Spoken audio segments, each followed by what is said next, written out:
Hello बच्चों, एक बार फिर से आपका स्वागत है एफटी की स्टडी चैनल पे। आज मैं आपको क्लास 10 का साइंस का सिलेबस बताने जा रहा हूँ जो 2025 से 26 के सेशन का है। तो आइए शुरू करते हैं। जैसे कि आप सबको पता है कि न्यू सेशन शुरू हो गया है 2025 से 26 का। तो इस सेशन में साइंस के सब्जेक्ट में कौन कौन से चैप्टर आने वाले हैं और किस चैप्टर से आपको कौन कौन से टॉपिक को अच्छे से लर्न करना है वो मैं आपको बताने जा रहा हूँ। तो सबसे पहले हम चैप्टर 1 देखते हैं। चैप्टर 1 में केमिकल रिएक्शन एंड इक्वेशन है। इस चैप्टर में से आपको केमिकल रिएक्शंस के बारे में पढ़ना है, ये क्या होती है, केमिकल इक्वेशंस क्या होती हैं, बैलेंस केमिकल इक्वेशन क्या होती है और हम केमिकल इक्वेशन को बैलेंसिंग किस तरीके से करते हैं ये भी आपको पढ़ना है। टाइप्स ऑफ केमिकल रिएक्शन आपको पढ़नी है। टाइप्स ऑफ केमिकल रिएक्शन में आपका आता है combination, decomposition, displacement, double displacement, endothermic, exothermic and oxidation and reduction. ये different types of chemical reaction है जिसके बारे में आपको इस चैप्टर में पढ़ना है। इसके बाद आपको चैप्टर नंबर 2 में जो है आपका एसिड, बेस एंड सॉल्ट, इसमें आपको डेफिनेशन पढ़नी है कुछ टर्म्स की, H+ एंड OH- आयन इसके बारे में पढ़ना है। आइडेंटिफिकेशन ऑफ यूजिंग इंडिकेटर्स क्या होते हैं, केमिकल प्रॉपर्टीज़ क्या हैं, एग्जाम्पल और यूजेस क्या हैं इसके, न्यूट्रलाइजेशन रिएक्शन क्या होती है, इस कॉन्सेप्ट ऑफ pH स्केल पढ़ना है आपको। डेफिनेशन पढ़नी है related to logarithm not required.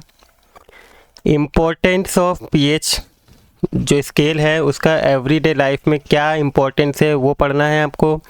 Preparation and uses of sodium hydroxide, bleaching powder, baking soda, washing soda and plaster of Paris की जो केमिकल इक्वेशन हैं वो आपको लर्न करनी है और इनके क्या क्या यूजेस होते हैं वो आपको पढ़ना है चैप्टर में।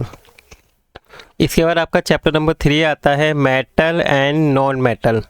इस चैप्टर से आपको प्रॉपर्टीज़ पढ़नी है सबसे पहले मेटल एंड नॉन मेटल की, रिएक्टिविटी सीरीज़ पढ़नी है, formation and properties of ironing compound क्या हैं, बेसिक मेटलर्जिकल प्रोसेस क्या होता है, कोरोजन और इसकी प्रिवेंशन क्या है वो आपको इस चैप्टर में पढ़ना है।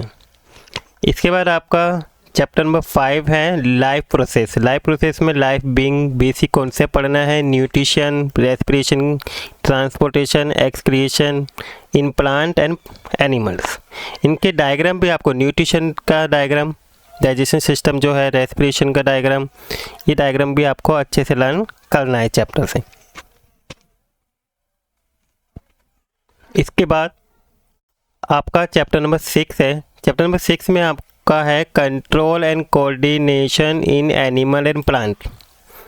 इसमें आपको कौन कौन से टॉपिक पढ़ने हैं, सबसे पहले पढ़ना है आपको topic movement in plant, introduction of plant hormones, control and coordination in animals, nerve system क्या होता है, voluntary, involuntary and relax actions क्या होते हैं, केमिकल कोऑर्डिनेशन एनिमल हार्मोन्स क्या होते हैं, ये आपको इस चैप्टर में लर्न करना है। इसके बाद आपका चैप्टर नंबर 13 है आवर इन्वायरमेंट। इसमें आपको ecosystem, environment problem, ozone depletion क्या है, waste production and their solution and biodegradable and non biodegradable substances के बारे में आपको पढ़ना है। इसके बाद चैप्टर नंबर 9 है लाइट रिफ्लेक्शन एंड रिफ्रैक्शन। ये आपका वेरी इंपॉर्टेंट चैप्टर है। इस चैप्टर में आपको रिफ्लेक्शन ऑफ लाइट पढ़ना है बाय कर्व सरफेस जो होती हैं, images form by spherical mirror हैं, centre of curvature, principal axis and principal focus, focal length, mirror formula, ये सब आपको इनकी डेफिनेशंस पढ़ने हैं और इनके फॉर्मूलेस आपको लर्न करने हैं। इसका डेरिवेशन आपको नहीं पढ़ना है, ठीक है। मिरर फॉर्मूले का जो डेरिवेशन वो आपको नहीं पढ़ना है। मैग्नीफिकेशन क्या होता है, एप्लीकेशन ऑफ स्फेरिकल मिरर क्या है वो आपको लर्न करना है। इसके बाद रिफ्रैक्शन क्या है, law of refraction and refractive index आपको लर्न करना है। Refraction of light by spherical lens जो होते हैं, कन्वेक्स और कनकेव लेंस के रिलेटेड जो image form by spherical lenses जो बनती हैं इमेजेस वो आपको लर्न करना है।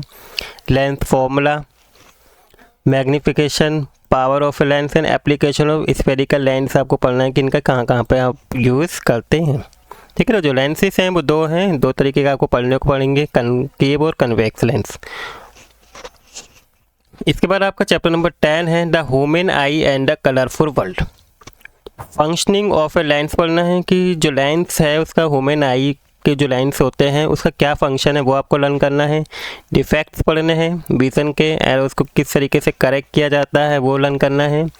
Refraction of light through a prism, dispersion of light, scattering of light क्या होता है, एप्लीकेशन इन डेली लाइफ क्या है, excluding colour of the sun and sunrise and sunset, ये आपको लर्न करना है। इसके बाद आपका ये जो फर्स्ट टर्म का जो सिलेबस है वो यहाँ पे ख़त्म होता है। ठीक है, फर्स्ट टर्म के सिलेबस में आपके ये चैप्टर आपके आने वाले हैं। इसके बाद आपके सेकंड जो आगे के टर्म है, सेकंड टर्म में कौन कौन से चैप्टर होंगे, जैसे चैप्टर नंबर 4 है फाइनल टर्म में, ये चैप्टर होगा कार्बन एंड इट्स कंपाउंड। वैसे फाइनल टर्म में आपका कंप्लीट सिलेबस ही आता है, तो मिड टर्म के बाद जो चैप्टर आपको लर्न करने हैं वो ये वाला, ये carbon and its compound.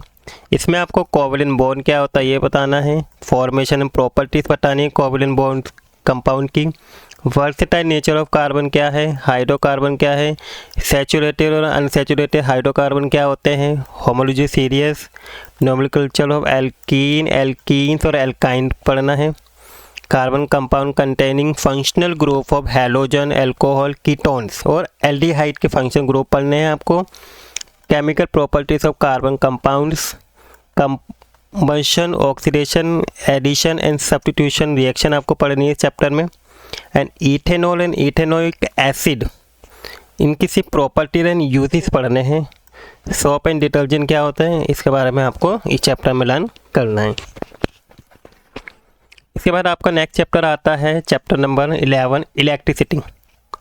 Electricity chapter में आपको इलेक्ट्रिक करंट क्या होता है ये पढ़ना है, पोटेंशियल डिफरेंस, इलेक्ट्रिक करंट की definition, Ohm's law, resistance, resistivity क्या होती है, factor on which the resistance of a conductor depend, ये पढ़ने हैं factors. Series combination of register, parallel combination क्या होती है, सीरीज़ क्या होती है ये पढ़ना है आपको, और इसके एप्लीकेशन पढ़ने हैं जो हमारे डेली लाइफ में यूज़ होते हैं पैरेलल और सीरीज कॉम्बिनेशन के। Heating effect of electric current पढ़ना है आपको, और इसके एप्लीकेशन कहाँ कहाँ पे हम इनका यूज़ करते हैं वो लर्न करना है। और electric power, inter relation between PVIR, इन चारों में रिलेशंस भी आपको क्या करना है चैप्टर में लर्न करना है। इसके बाद आपका नेक्स्ट चैप्टर आता है chapter number 12 magnetic effect of current.